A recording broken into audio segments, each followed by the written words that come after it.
ప్రకటన గ్రంథంలోని 14వ అధ్యాయం. మరియు నేను చూడగా, ఇదిగో, ఆ గొర్రెపిల్ల సీయోను పర్వతము మీద నిలువబడి ఉండెను. ఆయన నామమును ఆయన తండ్రి నామమును నొసలియందు లిఖింపబడి ఉన్న 144,000 మంది ఆయనతో కూడా ఉండిరి. మరియు విస్తారమైన జలముల ధ్వనితోనూ గొప్ప ఉరుము ధ్వనితోనూ సమానమైన యొక్క శబ్దము పరలోకం నుండి రాగా వింటిని. నేను వినిన ఆ శబ్దము వీణలు వాయించుచున్న వేణికుల నాదమును పోలినది. వారు సింహాసనము ఎదుటను, ఆ 4 జీవుల ఎదుటను, పెద్దల ఎదుటను ఒక కొత్త కీర్తన పాడుచున్నారు. భూలోకంలో నుండి కొనబడిన ఆ 144,000 మంది తప్ప మరి ఎవరు ఆ కీర్తన నేర్చుకొనజాలరు.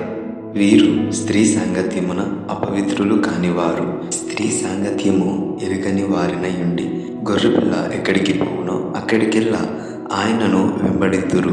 వీరు దేవుని కొరకు, గొర్రెపిల్ల కొరకును ప్రథమ ఫలముగా ఉండుటకే మనుషులలో నుండి కొనబడిన వారు. వీరి నోట ఏ అబద్ధమును కనబడలేదు. వీరు అనింద్యులు.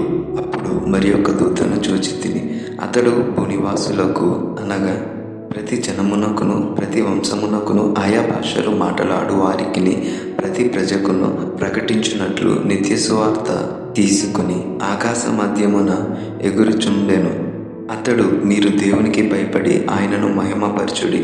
ఆయన తీర్పు తీర్చు గడియ వచ్చెను గనుక ఆకాశమును, భూమిని, సముద్రమును, జలధరలను కలుగజేసిన వానికే నమస్కారము చేయుడని గొప్ప స్వరముతో చెప్పెను. వేరొక దూత అనగా 2వ దూత అతని వెంబడి వచ్చి మహోద్రేకముతో కూడిన తన వ్యభిచార మద్యమును సమస్త జనములకు త్రాగించిన ఈ మహాబబులోను కూలిపోయెను అని చెప్పెను.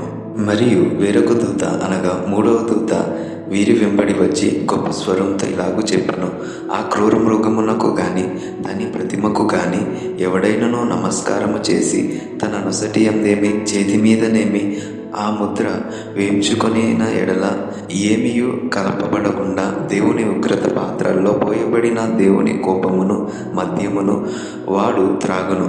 పరిశుద్ధ దూతల ఎదుటను, గొర్రెపిల్ల ఎదుటను అగ్నిగంధకముల చేత వాడు బాధింపబడును. వారి బాధ సంబంధమైన పొగ యుగయుగములు లేచెను. ఆ క్రూర మృగమునకు గాని దాని ప్రతిమకు గాని నమస్కారము చేయువారును, దాని పేరు గల ముద్ర ఎవడైనను వేయించుకొనిన ఎడల వాడును రాత్రి పగలు నెమ్మది లేని వారే ఎందురు.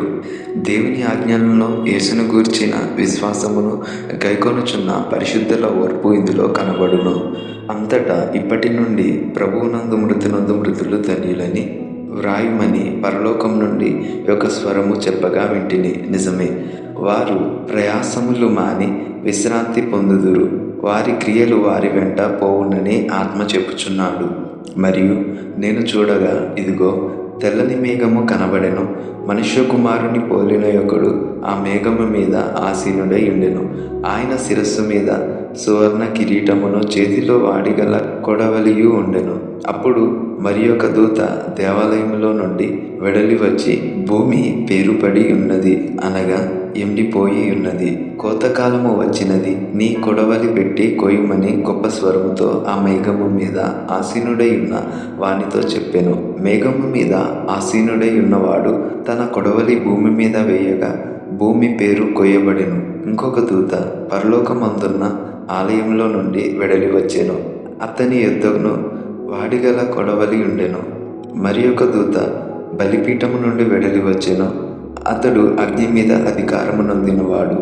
ఇతడు వాడి అయిన కొడవలి గల వానిని గొప్ప స్వరముతో పిలిచి, భూమి మీద ఉన్న ద్రాక్ష పండ్లు పరిపక్వమైనవి, వాడి అయిన నీ కొడవలి పెట్టి దాన్ని గెలలు కోయమని చెప్పెను. కాగా ఆ దూత తన కొడవలి భూమి మీద వేసి భూమి మీదనున్న ద్రాక్ష పండ్లను కోసి దేవుని కోపంను ద్రాక్షల పెద్ద తొట్టిలో వేసెను. ఆ ద్రాక్షల తొట్టి పట్టణమునకు వెలుపట త్రొక్కబడెను. 100 కోసుల దూరము గుర్రముల కళ్ళెము మట్టుకు ద్రాక్షల తొట్టి నుండి రక్తము ప్రవహించెను.